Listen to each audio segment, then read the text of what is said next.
주시는 말씀 시편 34편 11절에서 22절 말씀 저와 여러분이 한 절씩 교독하도록 하겠습니다. 젊은이들아 와서 내 말을 들어라. 주님을 경외하는 길을 너희에게 가르쳐 주겠다. 인생을 즐겁게 지내고자 하는 사람, 그 사람은 누구냐? 좋은 일을 보면서 오래 살고 싶은 사람, 그 사람은 또 누구냐? 내 혀로 악한 말을 하지 말며 내 입술로 거짓말을 하지 말아라. 악한 일은 피하고 선한 일만 하여라. 평화를 찾기까지 있는 힘을 다하여라.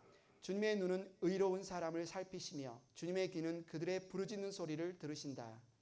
주님의 얼굴은 악한 일을 하는 자를 노려보시며 그들에 대한 기억을 이 땅에서 지워버리신다.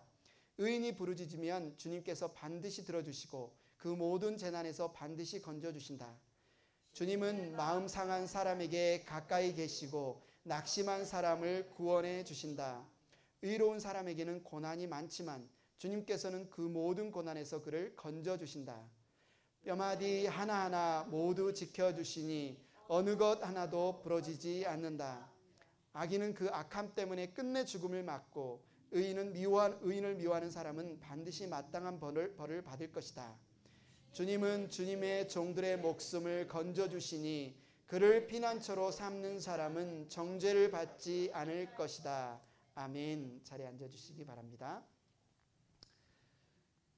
이 사람 누구죠? 이름이 나와 있나요? 세계적으로 유명한 코미디언 희극 배우인 찰리 채플린은 이런 유명한 말을 했습니다. 인생은 가까이에서 보면 비극이지만 멀리에서 보면 희극이다. 근데 이 말을 듣고 제가 반대로도 우리 그리스도인에게는 해당하겠다. 그리스도인의 인생은 멀리서 보면 비극이지만 가까이서 보면 희극일 수 있겠다. 이런 생각을 한번 해봤어요. 근데 일단은 인생은 가까이에서 보면 비극이지만 멀리서 보면 참 우습다. 왜 저렇게 행동할까? 그런 일들이 종종 있죠. 오늘 우리가 읽은 시편 34편. 여러분이 이 시편 34편이 어떤 상황에서 기록되었는지 아시나요? 여러분이 이제 성경 한번 펴보십시오. 시편 34편 여러분이 성경 가지고 계시니까 시편 34편을 딱 펴면 제목이 달려 있어요. 제목이 뭐라고 달려 있냐면 한글로 아비멜렉 앞에서 미친 채 하다가 쫓겨나서 지은 다윗이 지은 시. 보통 시편에 이렇게 다 제목이 달려 있지 않거든요. 그런데 특별히 시편 34편에는 제목이 달려 있어요. 아비멜렉 앞에서 미친 채 하다가 쫓겨나서 지은 다윗의 시. 이 내용이 사무엘상 21장 10절에서 15절 이 시편을 적게 된 계기 아니면 그 상황이 어떤지에 대해서 사무엘상 21장에 보면 알 수 있습니다. 다윗이 거기를 떠나 이스라엘을 떠나서 그날로 사울에게서 도망하여 가드 왕 블레셋의 도시국가 중에 하나인 가드 왕 아기세기로 갔다. 지금 다윗이 처한 상황은 매우 두려운 상황이에요. 사울왕이 계속 다윗을 경계하긴 했지만 드디어 이제 마음을 굳혔어요. 내가 기어코 다윗을 죽이고야 말겠어. 반드시 죽이겠어. 이 이야기를 사울왕의 아들 요나단, 다윗의 친구 요나단이 듣고 다윗에게 알려줬어요. 그래서 다윗이 이 이야기를 듣고 즉시 도망을 했는데 급하게 도망하다 보니 도망치는 것을 들키면 안 되잖아요. 그래서 어떻게 음식도 먹을 것도 무기도 심지어 자신을 호위해 줄 어떤 동행자도 전혀 챙기지 못하고 도망길에 이르게 되었어요. 그러다 너무 배가 고파서 놉이라는 곳에 아히멜렉이라는 제사장을 찾아갔어요. 그곳에서 좀 먹을 것을 달라고. 심지어 그곳에 먹을 것이 없어서 하나님께 제사 드렸던 빵을 얻어먹을 정도로. 아히멜렉이 이상하죠. 다윗은 이스라엘의 유명한 장군이고 영향력 있는 자인데 어떻게 호위하는 군사 없이 이렇게 먹을 것도 없이 이렇게 여행할 수 있을까? 이상하게 여길 정도로 급하게 지금 다윗은 도망하고 있습니다. 심지어 먹을 게 없어서 제사장들이 먹는 빵을 얻어먹고 무기를 챙겨야 되는데 무기가 없어서 소년 다윗이 예전에 골리앗과 싸워서 죽였을 때 얻게 된 골리앗의 무기를 자신이 챙겨서 어디로 도망갈까? 사울왕, 이스라엘의 왕인 사울이 나를 죽이려고 하는데 어디로 도망해야 나는 살 수 있을까? 적의 적은 나의 친구다. 그죠? 적의 적은 나의 친구다. 이스라엘 어디를 가더라도 사울왕의 뭡니까? 손이 뻗쳐 있기 때문에 누구에게나 자신을 사울에게 고발할 수 있잖아요. 그래서 사울의 적인 블레셋 땅 가드 그곳에 아기스에게로 가면 나의 목숨을 건질 수 있지 않을까? 그래서 이스라엘과 적이었던 블레셋 땅으로 갑니다. 그런데 참 멀리서 보면 웃겨요. 블레셋 땅 그것도 가드의 목숨을 건지러 가는데 예전에 자기가 누구를 죽였습니까? 가드 출신의 장군 골리앗을 죽였어요. 그죠? 근데 골리앗이 들었던 그 검을 들고 자신이 죽인 골리앗의 고향으로 지금 목숨을 살리러 가고 있어요. 참 우습죠. 그래도 어쩔 수 없는 상황이에요. 절박한 상황이에요. 그나마 최선의 선택지인 거죠. 그런데 그곳에 도착하자마자 아니나 다를까 블레셋의 왕들을 아비멜렉이라고 불렀거든요. 이집트의 왕을 바로라고 부른 것처럼 블레셋의 왕 이런 뜻이 아비멜렉인데 아비멜렉이었던 아기스의 신하들이 말하는 거예요. 여러분 왕이시여 여러분 다윗을 알지 않습니까? 다윗의 이 이스라엘에서 어떻게 불리는지 알지 않습니까? 사울은 천천히요 다윗은 만만이다. 사울이 1000명을 죽이는 용사라면 다윗은 10,000명을 죽이는 용사라고 불리는 전쟁 영웅 아닙니까? 저 사람을 가까이 두는 것은 위험합니다. 없애버리시죠. 이야기를 들은 거예요. 그래서 다윗이 어떻게 했어요? 목숨의 위협을 느낍니다. 두렵습니다. 큰일 났다. 내가 여기서 꼼짝없이 죽게 됐구나. 그래서 그가 선택한 방법이 사무엘상 21장 13절에 보면 미치광이 행세를 하는 거예요. 그래서 그는 그들이 보는 앞에서 미친 척을 하였다. 그들에게 잡혀있는 동안 그는 미친 사람처럼 행동하여 성문 문짝을 막 긁고 거기다 막 글씨 쓰는 척하고 눈은 흐리멍텅하고 침은 질질 흘리면서 모르겠어. 옷도 막 어떻게 머리도 덮을덮을 수염도. 다윗의 행동이라고는 정말 용맹하게 골리앗과 맞서 싸웠던 하나님의 사람 다윗의 행동이라고는 보기 어려울 정도로 참 연약하고 어쩌면 정말 우스꽝스러운 미치광이 행세를 하는 그의 모습을 볼 수 있습니다. 얼마나 그가 두려웠으면 얼마나 그가 목숨의 위협을 느꼈으면 일생일대 위험한 상황에서 그는 선택한 방법은 가장 낮은 가장 불쌍한 가장 어쩌면 자존심을 땅에 내려놔야 되는 왕으로 기름 부음을 받았잖아요. 하나님께서 사무엘을 보내서 너를 왕으로 삼겠다. 내가 사울을 버리고 이제 너를 왕으로 삼겠다. 기름 부음까지 받은 다윗이 정말 침을 흘리고 미치광이 행세를 해서 결국 아기스와 그 부하들이 야 미쳤구나 쫓아내요. 결국은 미친 줄 알고 쫓아내서 목숨을 건지는 사건. 그 사건 이후에 기록한 시편이 바로 34편입니다. 남들에게는 코미디처럼 보이는 일을 하면서 겨우 목숨을 건진 이제 다윗이 선택한 게 굴로 들어가는 거야. 아굴람 굴. 다윗이 그곳에서 아굴람 굴로 피해서 숨어 있다는 소식을 듣고 다윗의 형, 다윗의 아버지의 가족들. 왜요? 다윗을 죽이려고 하면 형들까지 다 죽이겠죠. 부모의 가족까지 다 죽이겠죠. 그래서 그 형제들이 같이 피신을 합니다. 아굴람 굴로 모여듭니다. 그런데 특이한 것은 다윗의 가족들만 모여든 게 아니라 많은 사람들이 모여들었어요. 그런데 모여든 사람들이 어떤 사람들이냐? 사무엘상 22장 2절에 보니까 그들뿐만 아니라 압제를 받는 사람들과 빚에 시달리는 사람들과 원통하고 억울한 일을 당한 사람들도 모두 다윗의 주변으로 몰려들었다. 이렇게 해서 다윗은 그들의 우두머리가 되었다. 400여 명이나 되는 사람들이 그를 따랐다. 다윗의 상황이 가관이죠. 왕으로 기름 부음 받았고 이제 뭔지 하나님의 일을 하려면 사실은 하나님의 권능과 손이 함께 한다는 그런 임재를 경험해야 될 때 오히려 사울의 창이 다윗을 더 가까이 하는 그런 상황입니다. 다윗과 함께 어떤 하나님의 일을 이룰 군대가 모여드는 것이 아니라 모여든 사람들이 어떤 사람들이에요? 불쌍한 사람들, 버림받은 사람들, 소외 온통하고 억울한 일을 겪은 그런 사람들이 지금 다윗에게 몰려들고 있어요. 왜 몰려들었을까요? 다윗도 그런 사람이다. 우리와 같은 우리 마음 알아주겠지.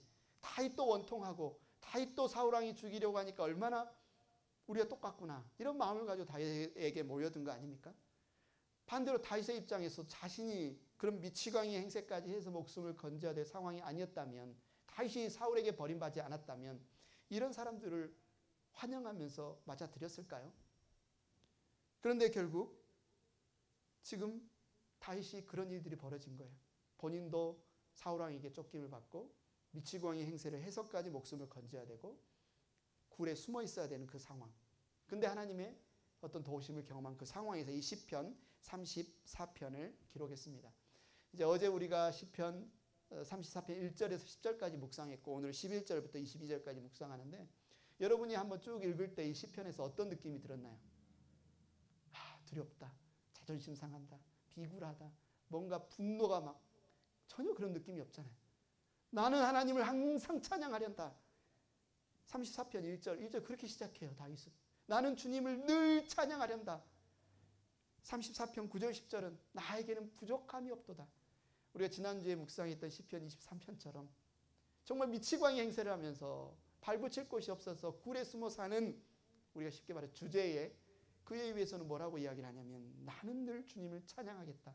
내게 부족함이 없다. 자신의 신세에 대해서 한탄하는 구절이 하나도 없습니다. 막 분노와 굴욕감과 억울함 같은 고백을 전혀 찾아볼 수가 없습니다. 오히려 하나님을 찬양하고 경외하며 나는 복 있는 사람이다. 이렇게 고백하고 있어요. 이게 정말 수모를 겪은 일생일대의 수모를 겪은 사람의 입에서 나오는 찬양일까? 오늘 본문 11절은 더 놀랍게 시작이 되고 있습니다. 뭐라고 시작하냐면 젊은이들아 와서 내 말을 들어라. 주님을 경외하는 길을 너희에게 가르쳐 주겠다. 너무 아이러니하지 않습니까? 침 질질 흘리면서 벽 긁으면서 미치광이 행세를 해서 살아난 사람이 당당하게 젊은이들아 자녀들아 내가 너에게 한 수 가르쳐 줄게. 내가 너에게 가르쳐 줄게. 내게 배워라. 어떻게 이렇게 당당하게 이야기할 수 있을까? 그가 이렇게 담대할 수 있었던 이유는 무엇일까? 오늘 시편에 나오죠. 바로 11절에도 나오죠. 주님을 경외하는 길을 가르쳐 주겠다. 그가 고난 속에서도 주님을 경외할 때 하나님께서 그와 함께 하시고 임재해 주셨던 그것을 경험했기 때문에 그는 담대하게 말할 수 있는 거예요. 환난을 겪었어도 정말 수모를 겪었어도 고통을 겪었어도 내가 가르쳐 줄게. 주님을 경외하는 길을 가르쳐 주겠다. 그러면 오늘 다윗이 당당히 주님을 경외하는 길을 너에게 가르쳐 주겠다라고 우리에게 말하는데 주님을 경외하는 길을 우리가 배워봐야 되겠죠. 다윗은 주님에 대한 경외에 대해서 오늘 시편에서 두 가지를 가르칩니다. 첫째, 하나님을 경외한다는 것이 그럼 무엇인가? 나는 하나님을 경외합니다. 나는 하나님을 경외합니다라고 말할 때 그 경외한다는 뜻이 무엇인가? 두 번째는 그러면 하나님을 경외하는 자에게 주어지는 복이 무엇인가? 이 두 가지를 우리에게 가르쳐주고 있어요. 첫째, 주님을 경외하는 자의 모습은 순종하는 삶입니다. 주님을 경외하는 자의 모습은 순종하는 삶이에요. 주님에 대한 경외는 성경에서 정말 반복적으로 우리에게 가르치는 내용이죠. 특별히 솔로몬의 잠언에 보면 잠언 9장 10절 너무나 유명한 말씀 아닙니까? 같이 한번 읽어볼까요? 시작. 주님을 경외하는 것이 지혜의 근본이요 거룩한 일을 아는 것이 슬기의 근본이다. 솔로몬은 주님을 경외하는 것, 하나님을 경외하는 것이 모든 지혜, 모든 지식의 기본이다. 주님을 경외하지 않고서는 지혜를 얻었다. 주님을 경외하지 않고서는 이 세상 살아가는 지식이 있다라고 말할 수가 없는 것입니다. 인간의 행동의 모든 것의 기초는 뭐다? 주님을 경외하는 것이다. 그래서 우리가 마땅히 해야 할 첫 번째 걸음이 있다면 다른 것보다 주님을 경외하는 것이다. 이렇게 말하고 있어요. 그러면 주님을 경외한다는 것이 무엇인가? 영어에서는 경외하다를 fear, F-E-A-R, 두려워한다 이렇게 말하는데요. 두려워한다라고 말하면 우리는 부정적인 의미에서 공포를 먼저 떠올리죠.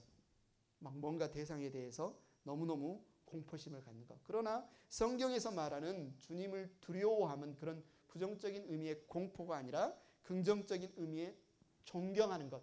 그 권위, 그 말 한마디가 너무너무 권위 있기 때문에 그 말, 그분을 존경하고 리스펙하는 것. 그런 두려움, 긍정적인 의미의 두려움을 말하고 있습니다. 여러분이 어떤 사람들, 인생을 살면서 만났던 어떤 사람들, 저는 어렸을 때 이제 약간 유교적인 집안에서 자랐기 때문에 저에게 있어서 어렸을 때부터 뭐냐면 어른 앞에 굉장히 이렇게 경외심을 갖는 거예요. 어른을 보면 무조건 인사해야 돼. 집에 와서 부모님께 시험 성적이 안 좋았다고 혼난 적은 없지만 너 듣기에 어른한테 인사 잘 안 했다더라 하면 엄청 혼납니다. 그러니까 우리가 정말 인격적으로 존경받을 만한 분에 대해서, 사람에 대해서 갖는 어떤 마음, 자연스럽게 그런 마음을 갖죠. 참 존경하는 마음. 그분의 말 한마디에 귀 기울이는 마음. 그런 사람에게 대해서는 야, 저 사람 말은 정말 믿을 만해. 저 사람 말은 정말 권위 있어 하면 우리는 따라 행하잖아요. 따라 행하잖아요. 정말 때로는 나와 차원이 다른 어떤 지식과 차원이 다른 어떤 업적을 행한 사람들의 말을 기꺼이 따라서 행동하잖아요. 그런데 우리 주님 하나님은 어떤 분이시냐? 시편 33편 8절에 보니까 온 땅아 주님을 두려워해라. 세상 모든 사람아 주님을 경외하여라. 그분은 마땅히 모든 사람이 두려워하고 경외할 분이다. 왜 그렇습니까? 왜 우리가 하나님을 경외하고 두려워해야 됩니까? 그분은 창조주이시기 때문에 그래요. 이 온 우주를, 온 만물을 아무리 위대한 인간이라도 피조물인데 하나님은 그 인간을 지으신 창조주이기 때문에 그렇습니다. 뿐만 아니라 그분은 심판자이기 때문에 그래요. 예수님이 말씀하셨죠. 누가복음 12장 5절에 보니까 너희가 누구를 두려워해야 할지 내가 보여주겠다. 죽인 다음에 지옥에 던질 권세를 가진 분을 두려워해라. 그렇다 내가 너희에게 말한다. 그분을 두려워해라. 왜 우리가 주님을 두려워하고 경외해야 되느냐? 그분은 우리의 창조주이십니다. 그분은 우리의 심판자이십니다. 그분은 주권자이세요. 그분이 말 한마디로 해가 만들어지고 달이 만들어지고 그분의 말 한마디로 그분의 입에서 나오는 모든 말은 실제로 역사하기 때문에 하나님은 창조주이시기 때문에 주관자이시기 때문에 심판자이시기 때문에 그분은 우리와 구별되는 거룩하신 분이기 때문에 우리는 하나님을 경외하고 두려워해야 됩니다. 우리와 본질상 다른 여호와, 존재하시지 않을 수 없는 스스로 존재하시는 하나님, 그 무엇에도 의지하지 않으시는 위대하신 분, 그분이 행하신 모든 일은 위대하신 일이기 때문에 그분은 그런 능력과 권위를 가지고 계시기 때문에 우리는 하나님을 두려워해야 돼요. 우리가 막상 그분을 본다면 아마 저절로 두려움이 생겨날 수 있어요. 출애굽기에 보면 이스라엘 백성이 모세와 함께 시내산에 가까이 이르잖아요. 천둥이 치고 번개가 치고 흑암이 되고 안개가 오고 그 자리에 임하신 하나님, 백성들은 너무너무 두려워서 그 하나님 앞에 나아가지 못하고 모세에게 우리 대신 하나님께 나가서 말씀을 들어오세요 라고 부탁할 만큼 두려워하죠. 우리가 위대한 사람 혹은 위대한 자연을 보면서 어떤 경외감, 놀라움, 어썸을 갖는 것과 비교할 수 없을 정도로 우리 하나님은 위대하신 분이십니다. 그렇기 때문에 우리는 그 하나님을 두려워해야 돼요. 우리가 그 하나님을 경외해야 돼요. 어떻게 보면 우리 하나님을 더 알 수 있느냐? 눈에 보이지 않는데 하나님을 경외하라, 하나님을 두려워하라고 말하면서 그분이 눈에 보이지 않는데 우리가 하나님을 어떻게 경외할 수 있을까요? 우리가 하나님을 어떻게 두려워할 수 있을까요? 하나님은 자신을 우리에게 계시, 드러내 보여주시는데 두 가지를 통해서 자신을 드러내 보여주십니다. 모든 피조 만물을 통해서 그리고 하나님의 말씀을 통해서. 그래서 우리가 이 세상의 아름다운 아니면 어떤 재난 아니면 어떤 놀라운 일을 겪을 때 하나님을 찬양해야 될 뿐만 아니라 우리가 이 하나님의 말씀을 들을 때 우리는 하나님을 경외해야 됩니다. 그럼 하나님을 경외한다는 건 무엇일까? 두려움하니까 무슨 마음의 감정인가? 우리가 마음으로 하나님 두렵습니다라고 마음이 덜덜덜 떠는 게 경외함인가? 생각할 수 있지만 물론 마음에서 시작합니다. 우리가 하나님을 찾고 하나님을 만나고 하나님을 경외함이 우리의 마음에서 시작하지만 그 마음이 동기가 되어서 실제 행동으로 이어지는 것이 진정한 경외함이다. 그래서 하나님을 경외하는 것은 하나님의 말씀에 순종함까지 이어지는 것이 진짜 경외함이에요. 저는 하나님을 경외합니다. 저는 하나님을 두려워합니다라고 하는데 말은 듣고 흘려버리고 행동하지 않는다면 마음으로는 두려워한다고 하면서도 실제는 두려워하지 않는 것, 실제는 하나님을 경외하지 않는 것이죠. 솔로몬은 전도서 12장 13절에서 그래서 이렇게 말합니다. 내가 할 말은 다 하였다. 결론은 이것이다. 하나님을 두려워해라. 그럼 하나님 두려워하는 게 뭐예요? 그분이 주신 계명을 지켜라. 이것이 바로 사람이 해야 할 의무이다. 그분의 계명을 지키는 것, 하나님의 말씀을 지키는 것, 이것이 경외함이다. 그런데 이런 경외함, 순종은 기계적인 순종이 아니에요. 마음에는 싫은데, 정말 하기 싫은데 억지로 하는 것이 아니라 진심으로 정말 하나님을 경외하는 마음으로 하나님을 경외하는 것. 그래서 성경은 우리에게 말합니다. 억지로가 아니라 네 마음속에 정말 하나님을 경외한다면, 정말 하나님을 경외한다면, 긍정적으로 하나님을 리스펙하고 그분의 권위를 인정한다면 우리의 순종이 자연스럽게 저절로 흘러나올 것이다. 그래서 우리가 하나님을 경외하는 순종이 나오기 위해서 우리의 마음에서 어떤 일들이 일어나야 되냐면 무엇을 선택하느냐, 그 선택의 문제에서부터 하나님을 향해야 된다는 거죠. 이 세상에 어쩌면 우리를 인플레이션, 코로나 바이러스, 아니면 이 세상 어떤 사람, 어떤 권력, 이것을 무서워하기로 선택하느냐, 아니면 그 위에 계시는 하나님을 내가 더 두려워하기로 선택하느냐. 내가 하나님을 경외하기로 선택한다면 그분의 말씀이 우리 삶의 우선순위가 되겠죠. 어떤 권위를 인정하느냐가 우리의 삶에 어떤 누구에게 순종하느냐의 결과로 나온다는 거죠. 우리가 하나님의 권위를 인정한다면, 우리가 하나님을 더 경외한다면 우리의 삶은 하나님의 말씀을 듣는 쪽으로 나올 것이다. 그래서 다윗은 이 경외함에 대해서 세 가지의 어떤 아웃풋, 세 가지의 모습으로 우리가 하나님을 경외함을 볼 수 있다. 이렇게 말하는데 첫째는 뭐예요? 말이죠. 한번 13절 같이 한번 읽어볼까요? 시작. 내 혀로 악한 말을 하지 말며 내 입술로 거짓말을 하지 말아라. 하나님을 경외하는 사람은 악한 말 하지 말아라. 하나님을 경외한다면 남을 속이는 말, 거짓말 하지 말아라. 성경은 언어 생활에 대해서 굉장히 우리에게 주의를 하라고 기울입니다. 특히 지혜문서, 잠언, 전도서 이런 곳에 보면 인간의 언어 생활에 대해서 굉장한 경계, 경고를 많이 합니다. 언제 말을 해야 되고 하지 말아야 되느냐, 어떻게 말을 해야 되고 하지 말아야 되느냐, 어떤 말을 하고 하지 말아야 되느냐. 성경은 우리의 말에 대해서 굉장히 많은 가르침들이 있어요. 정말 하나님을 경외하는 사람은 말부터 조심해야 된다. 야고보서 3장 2절에 야고보서는 이렇게 말하죠. 우리는 다 실수를 많이 저지릅니다. 누구든지 말에 실수가 없는 사람은 온몸을 다스릴 수 있는 온전한 사람입니다. 말하잖아요. 야고보가 선언을 먼저 해요. 우리 다 실수 많죠, 말에. 우리 말에 다 실수 많아요. 인정해요. 그러나 우리가 하나님을 경외한다면 말의 실수를 줄여야 됩니다. 말의 실수를 줄여야 됩니다. 우리가 마음속에 막 분노가 치면 말을 안 하고 못 버티고 막 쏟아냈죠. 때로는 말 한 번 잘못해서 얼마나 말에 관련된 속담이 많습니까? 말 한마디로 천냥빚을 갚기도 하고 말 한마디로 사람을 죽이기도 하고. 항상 악한 말을 하는 사람이 있다고 생각해 보십시오. 이 사람은 입버릇처럼 늘 악한 말을 해요. 그러면 그 사람의 마음속에 정말 선한 것이 거할까? 말은 저렇게 좀 지저분하지만 저 사람 진짜 착해. 이게 가능하냐는 말이죠. 아니면 항상 거짓말을 하는 사람이 있어요. 항상 거짓말을 하는 사람이 사실은 저 사람이 입으로 늘 거짓말을 하지만 실제는 정직한 사람이야. 이게 가능하냐는 말이죠. 안 된다는 겁니다. 항상 악한 말을 하는 사람이 선할 수 없고 항상 거짓말을 하는 사람이 정직할 수 없다. 하나님은 아예 자신에 대해서 하나님은 선하신 하나님이고 그래서 악을 미워하고 거짓을 미워하는 하나님이다. 그 선하시고 거짓을 미워하신 하나님을 내가 사랑하고 그분과 함께 동행한다고 하면서도 내 입에서 악을 사랑하는 말, 거짓말을 나온다는 것은 이게 말이 되지 않는다. 그러면서도 우리가 이런 자기 합리화를 할 수 있어요.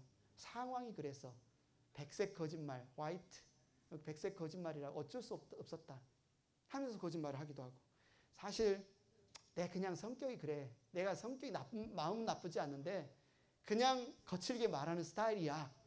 이런 변명들이 통하겠냐는 거죠. 성경은 그런 변명들을 절대로 받아들이지 않아요.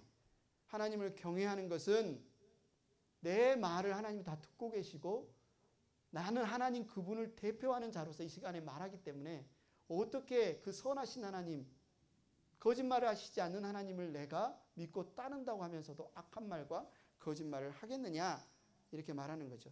그래서 여호와를 경외한다면 악한 말 하지 말고 거짓말하지 마라. 다윗은 이렇게 오늘 시편에서 이야기합니다.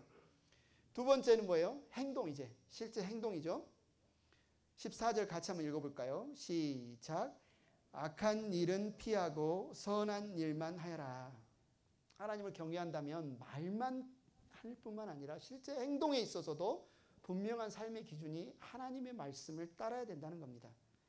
다윗은 더 적극적으로 말뿐만 아니라 이제 행동에 있어서도 하나님을 경외하는 사람답게 행동해라. 야고보서 4장 17절에서 이렇게 말합니다. 그러므로 사람이 해야 할 선한 일이 무엇인지 알면서도 하지 않으면 그것은 그에게 죄가 됩니다. 해야 되는데 어쩔 수 없었어. 하지 않으면 그 죄라는 거예요. 베드로도 말합니다. 베드로 전서 3장 17절, 하나님께서 바라시는 뜻이라면 선을 행하다가 고난을 받는 것이 악을 행하다가 고난을 받는 것보다 낫습니다. 우리가 적극적으로 선을 행하는 이유, 목적은요, 이 선을 행해서 구원받으려는 게 아니고 하나님이 선을 사랑하시기 때문에 우리도 선을 행하는 거예요. 우리 아버지가 우리를 구원하시고 우리에게 말씀하시는 그분이 선을 사랑하시기 때문에 그 하나님을 존경하고 그 하나님의 말씀을 권위를 인정하고 경외하기 때문에 그분의 말대로 우리는 적극적으로 선을 행하는 것입니다. 만약 우리가 하나님을 경외하지 않는다면 우리의 삶의 기준은 뭐가 될까요? 하나님의 보시기에 선하냐 악하냐는 우리에게 전혀 관심사가 아닐 수 있어요. 2023년 계획을 세우면서 2023년 내가 어떻게 살아야 되지? 내가 이것을 하면 내게 이익이 될까? 이익이 되지 않을까? 기준이 되겠죠. 하나님이 선하시다고 하느냐 안 하느냐는 전혀 관심이 없고 하나님을 경외하지 않는다면 세상 사람들처럼 내가 이것을 하면 내게 이익이 될까? 이익이 되지 않을까? 내 가족이 좀 더 행복하게 살 수 있을까? 없을까? 이게 더 효율적일까? 효율적이지 않을까? 내가 과거에 어떤 보상으로 좀 이걸 해야 되지 않을까? 이런 것들이 이 세상 사람들의 삶의 기준처럼 그리스도인이라고 하면서 하나님의 백성이라고 하면서도 전혀 하나님과 그분의 말씀이 기준이 되지 않고 우리의 행동들이 실제로 얼마나 효율적이냐, 얼마나 나에게 도움이 되느냐 이렇게 기준이 된다는 거예요. 그것을 지난주에 나눈 말씀으로 그게 우상이 되는 거죠. 하나님이 아니라 다른 우상이 기준이 돼서 우리의 행동이 나올 수밖에 없다. 그래서 하나님을 경외하는 자는 그 삶의 기준이 하나님과 그분의 말씀이 되는 것이 하나님을 경외합니다. 하나님은 악을 미워하시고 선을 사랑하십니다. 그래서 우리에게 말하는 거예요. 너희도 내가 사랑하는 너희도 악을 멀리하고 선을 가까이 하라. 이것이 하나님을 경외하는 자의 모습이다. 거짓말하지 말고 악한 말 하지 말라. 선을 가까이 하고 악을 멀리하라. 세 번째는 뭡니까? 평화를 적극적으로 추구하라. 34장 14절 후반절 한번 읽어볼까요? 시작. 평화를 찾기까지 있는 힘을 다하여라. 평화를 찾으라고 말하죠. 평화가 막 저절로 막 주어지는 게 아니라 평화가 어디가 있지? 어떻게 평화를 이루지? 어떻게 화평을 이루지? 우리 삶에 주어진 상황은요, 막 저절로 평화가 이루어지는 상황이 아니에요. 그래서 여기서 평화를 찾기까지 있는 힘을 다하는 그것을 비유로 말하면요, 사냥꾼이 사냥감을 찾아서 쫓아다닌 것과 같아요. 사슴이 저 쏴서 죽이세요 하고 가만히 있습니까? 토끼가 저 잡아 드세요 가만히 있습니까? 죽기 살기로 도망하죠. 사냥꾼이 그 사냥감을 찾기 위해서 정말 끈질기게 있는 힘을 다해서 추적해서 그 사냥감을 잡듯이 우리가 평화를 그렇게 적극적으로 추구하라는 뜻이에요. 사람과 사람 사이에 있어 평화는 그냥 유지되지 않죠. 우리가 알잖아요. 저를 포함해서 여러분을 포함해서 인간이 얼마나 이기적인가, 얼마나 자기 중심적인가, 얼마나 남의 이익보다 자기 이익을 먼저 챙기는가, 얼마나 자기를 위해서라면 말을 쉽게 바꾸는지 우리는 너무나 잘 알고 있습니다. 그래서 조금만 비틀어지면 사람들이 싸우고 다투고 비방하고 사이좋게 지내지 못하는 게 너무나 이 세상의 자연스러운 인간관계의 모습입니다. 그런데 그런 세상에 사는 우리에게 하나님 뭐라고 말씀하시냐면, 너희가 하나님을 경외하니? 나를 경외하니? 그러면 적극적으로 평화를 추구해야 돼. 이 정도만 돼도 좋은데 어떤 상황에서 평화를 되게 싫어하는 사람, 나만 보면 막 싸우자고 덤벼드는 사람, 나만 보면 악을 행하고 나만 보면 괴롭히는, 상대가 나를 끊임없이 공격하는 상황 속에서도 하나님은 평화를 추구하라고 하는 거예요. 더 힘들죠. 그냥 보통의 사람들, 이기적인 사람들과 사이에서 평화를 추구하는 것도 힘든데 심지어 나를 괴롭히고 나를 공격하고 나를 비방하는 사람들 사이에서도 평화를 추구하라고 하는 거예요. 바울은 그럴 때도 평화를 추구할 것을 이렇게 이야기하죠. 로마서 12장 17절부터 19절을 우리가 같이 한번 읽어보겠습니다. 시작. 아무에게도 악을 악으로 갚지 말고 모든 사람이 선하다고 생각하는 일을 하려고 애쓰십시오. 여러분 쪽에서 할 수 있는 대로 모든 사람과 더불어 화평하게 지내십시오. 사랑하는 여러분은 스스로 원수를 갚지 말고 그 일을 하나님의 진노하심에 맡기십시오. 성경에도 기록하기를 원수 갚는 것은 내가 할 일이니 내가 갚겠다고 주님께서 말씀하신다 하였습니다. 솔직합시다. 남들이 나에게 잘해주면 저도 잘해주고 싶어요. 그렇지 않습니까? 근데 남들이 나에게 누가 봐도 악을 행해. 우리 가운데 정의를 행하자. 복수를 하는 것이 정의로운 거지. 우리에게 악을 행하는 자를 제대로 갚아주는 게 당연한 거지. 이런 어떤 자기의 합리화 아니면 이런 마음이 우리 가운데 막 샘솟지 않습니까? 누구나 그렇게 생각해요. 우리가 악한 일을 당할 때, 억울한 일을 당할 때 당연히 그거에 대해서 대항해서 대처하는 것. 그런데 성경은 그럴지라도 평화를 추구해라. 이 세상의 삶과는 너무 맞지 않는 것 같아요. 그런 상황 속에서도 평화를 추구해라. 물론 그렇게 평화를 추구한다 할지라도 우리가 원하는 정말 평화로운 관계가 주어지지 않을 수도 있습니다. 다윗과 사울의 관계처럼. 다윗은 최대한 평화를 추구하려고 하는데 사울은 끝까지 몇 번을 죽일 기회가 있는데도 다윗은 사울을 죽이지 않는데 사울은 끝까지 다윗을 죽이려고 해요. 그래서 어느 한쪽만 평화를 추구한다고 해서 사실은 평화가 이루어지지 않는 경우가 많이 있어요. 그렇다 할지라도 성경은 우리에게 뭐라고 하냐면 너는 너의 책임을 다하라는 겁니다. 상대방이 이렇기 때문에 내가 이렇게 행동해도 된다. 하나님을 경외하는 자에게는 그런 변명은 안 통한다는 겁니다. 상대가 어떠하든지 간에 우리가 추구해야 될 삶의 방향은 적극적으로 평화를 추구해라. 그 샘플이 다윗이에요. 실제로 사울에게 어떻게 했습니까? 이 시편을 기록할 때 다윗은 사울이 자기를 죽이려고 하는 것을 피해 도망하고 있었고 어렵고 힘들고 그러나 절대로 그 입으로 사울을 함부로 하지 않습니다. 얼마든지 죽일 기회가 있어도 로마서 12장 19절처럼 하나님께서 심판하시기 나는 하나님이 기름 부어 세운 왕을 내 손으로 죽일 수 없다. 하나님께서 심판하시기를 하면서 자신의 손으로 절대 죽이지 않습니다. 이게 바로 하나님을 경외하는 자가 적극적으로 평화를 추구하는 모습이고 그래서 다윗은 젊은이들아 내가 주님을 경외하는 길을 너에게 알려주겠다. 악한 말을 하지 말며 거짓말하지 마라. 악을 멀리하고 선을 가까이 하라. 그리고 있는 힘을 다해서 평화를 추구하라. 이렇게 말할 수 있는 거죠. 하나님을 경외하는 것은 단순히 마음속으로 어떤 미지의 신에 대해서 이렇게 하면 벌받지 않을까? 이렇게 하면 애군이 와서 우리 집안에 불운이 닥칠까 아닐까? 이런 두려움, 예전에 우리 조상들이 갖고 있었던 그래서 막 동지죽을 뿌리고 무슨 빨간 것을 붙이고 부적을 붙이고 이런 두려움이 아니에요. 성경에서 말하는 경외함, 두려움이라는 것은 우리가 경외하는 대상인 하나님을 정확히 아는 경외함이에요. 하나님이 어떤 분이신가? 그분이 어떤 말씀을 하시는가? 그것을 알고 그분의 말씀에 따라 우리의 마음으로부터 그분을 사랑하고 따라가는 삶. 이것이 바로 성경에서 말하는 그분을 경외함, 두려움이라는 겁니다. 물론 이 평생, 내 평생 사는 동안 완전한 하나님을 경외하는 자리에 설 수 없을지도 몰라요. 우리가 아는 다윗도 그랬죠. 이렇게 신실했던 다윗이 얼마나 많이 넘어지고 자빠지고 악을 행하는 모습을 우리는 성경을 통해서 볼 수 있습니다. 그럼에도 불구하고 그 태도, 정말 하나님을 경외하기를 추구하고 하나님과 동행하기를 포기하지 않는 것이 바로 하나님을 경외하는 자에게 바라는 하나님의 태도다. 그런 자들에게 하나님은 무엇을 보여주신다? 그분의 선하심과 그분의 신실하심을 보여주신다. 다윗은 시편 34편 위쪽에서 말하죠. 하나님의 선하심, 하나님의 신실하심을 너희가 맛보아 알지니라. 어떤 상황 속에서 이렇게 이야기합니까? 미치광이 행세를 하면서 아무도 그를 돕지 않는 곧 죽을 위기에서 그는 하나님을 경외함으로 하나님의 선하심과 신실하심을 맛보아 알면서 이렇게 이야기합니다. 그러면 주님을 경외하는 자의 복은 무엇입니까? 고난을 받되 반드시 모든 고난에서 건짐을 받는다는 거예요. 오늘 본문 15절 16절 한번 읽어보겠습니다. 시작. 주님의 눈은 의로운 사람을 살피시며 주님의 귀는 그들이 부르짖는 소리를 들으신다.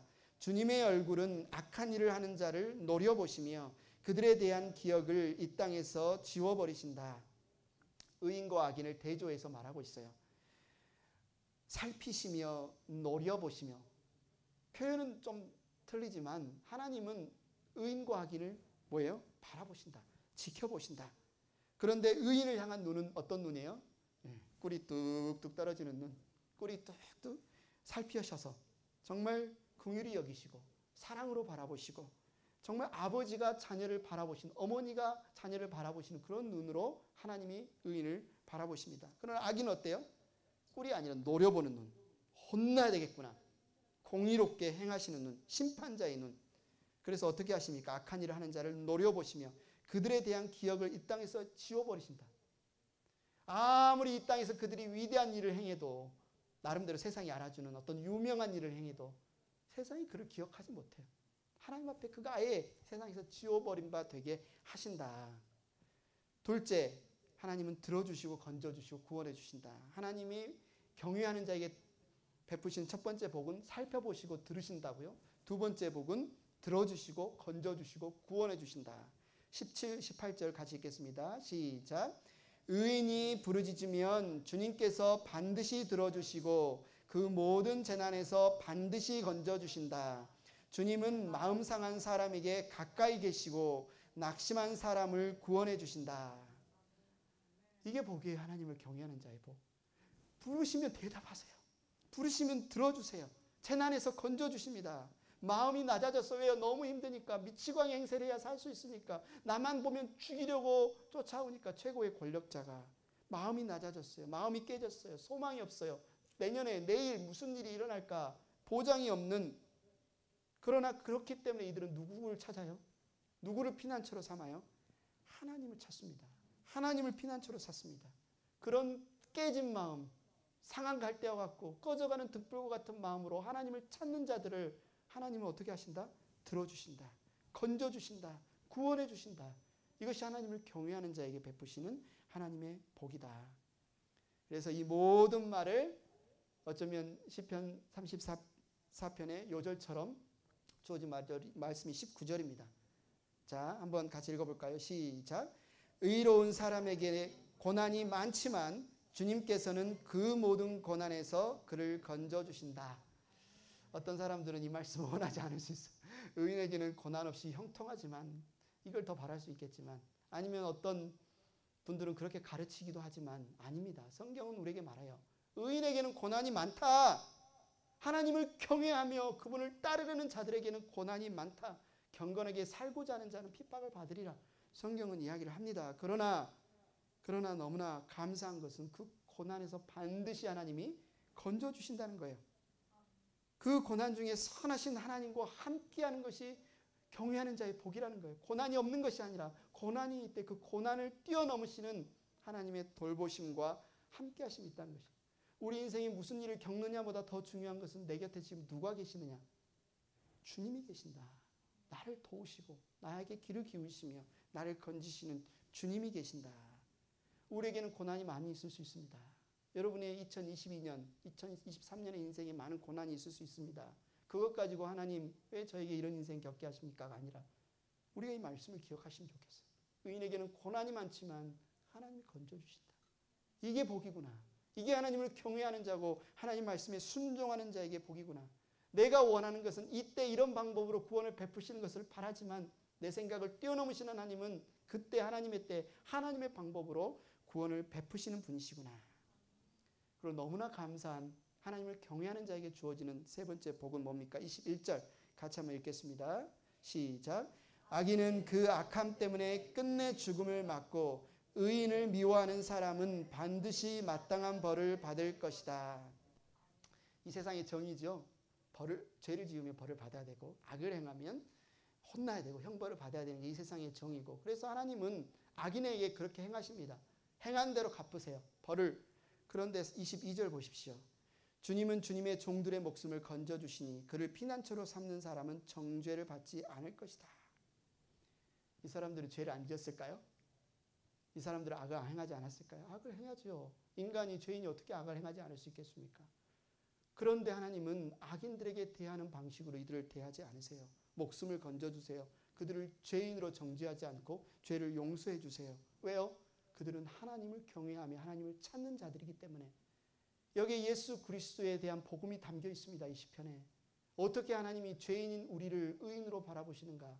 예수 그리스도께서 십자가의 피 흘리심으로 우리의 모든 죄를 대속하신 그분의 공로를 바라보시며 하나님을 의지하고 찾는 자들에게 예수님을 통해서 의인으로 우리를 바라봐 주시는 거죠. 그래서 우리를 정죄하지 않으시고 우리의 모든 죄를 용서하시는 은혜가 바로 하나님을 찾는 자들, 하나님을 경외하는 자들에게 주어지는 복입니다. 19절 말씀 다시 한번 읽어볼까요? 시작. 의로운 사람에게는 고난이 많지만 주님께서는 그 모든 고난에서 그를 건져주신다. 저와 여러분도 고난을 당할 수 있습니다. 저와 여러분이 정말 주님을 경외하는 자여서 당하는 고난이었으면 좋겠습니다. 악을 행함으로 당하는 고난이 아니라 정말 주님을 경외함으로 당하는 고난은요, 고난이 아니라 하나님이 우리에게 주시는 은혜와 회복과 하나님 그분을 선하심과 신실하심을 맛보아 아는 기회가 되는 것을 여러분 믿으시기 바랍니다. 하나님은 우리가 이 땅에 살아갈 때에도 또 때가 돼서 이 땅을 떠나 주님께 나아갈 그때에도 그 많은 고난 가운데 하나님은 우리를 지키시고 보호하시고 인도하실 겁니다. 하나님의 긍휼과 선하심은 하나님을 경외하는 자들에게 드러납니다. 여러분 하나님을 믿고 사랑하고 섬기시죠? 어떤 하나님을 경험하기를 원하십니까? 어떤 하나님의 신실하시고 선하심을 맛보알기를 원하십니까? 그렇다면 여러분 정말 하나님의 선하심과 신실하심 맛보알기를 원한다면 뭘 해야 된다고요? 하나님을 경외하십시오. 하나님을 경외하십시오. 하나님을 경외함은 그분의 말씀을 귀 기울여 듣고 정말 그분의 말씀을 우리의 말과 우리의 삶을 내어 드리는 것입니다. 그리고 우리 안에서 이미 우리의 죄를 사하신 예수 그리스도 그분을 의지하는 것입니다. 행복한 교회 가족 모두가 또 이 말씀을 듣는 모두가 하나님을 경외함으로 진정한 하나님의 선하심을 맛보아 알고 누리기를 축원합니다. 이 시간 우리 찬양팀 나오셔서 주의 아름다움은 말로다 이 찬양 들으시면서 오늘 말씀 듣고 우리의 고백을 드리면 좋겠습니다. 주님의 아름다움은 말로다 형용할 수 없고 주님의 그 놀라우심은 다 표현할 수가 없습니다. 누가 그 지혜를 깨닫고 누가 그 깊은 사랑을 측량하겠습니까? 주님을 경외하는 자들, 주님께 피하는 자들에게 베푸신 이 은혜를 저와 여러분이 누리기를 축복합니다.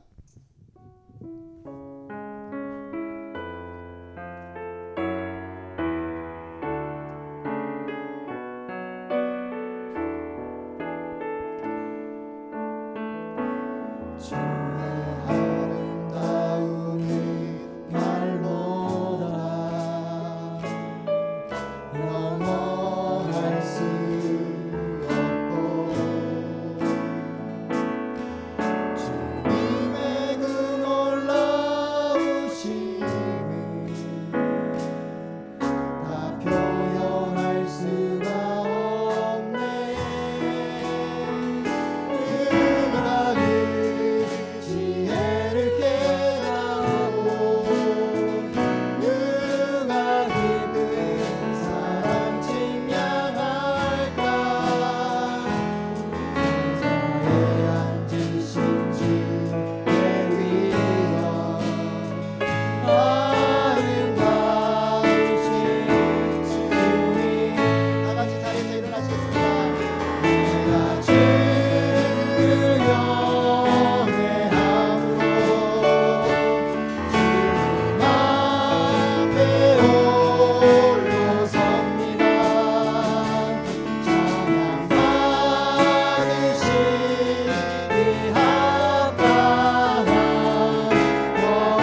주권자, 우리의 심판자, 우리 아버지 되신 하나님, 우리를 구원하시고 그 아름다우신 주님의 도우심으로 우리를 이 자리에 세워주심을 감사하며 정말 우리가 주님을 경외함으로 이 예물과 함께 우리의 결단과 헌신을 주님께 올려드립니다. 하나님의 아름다우심이 하나님을 경외하는 자에게 나오는 말과 행동과 평화를 이루미 우리의 가정과 우리의 일터와 우리의 교회와 우리가 발을 내딛는 곳에서 온전히 선한 복음으로 선포되게 하여 주시옵소서. 아멘. 우리를 보는 자들이 하나님을 경외함을 배우며 하나님이 주시는 놀라운 복을 보고 느끼며 찬양하게 하여 주시옵소서. 하나님, 우리의 삶이 멀리서 보기에는 비극처럼 보일지라도 우리 안에 계신 예수 그리스도로 말미암아 참된 희극됨을 우리가 자랑하며 선포하게 하여 주시옵소서. 아멘. 주님 감사합니다. 예수님의 이름으로 기도드렸습니다. 아멘.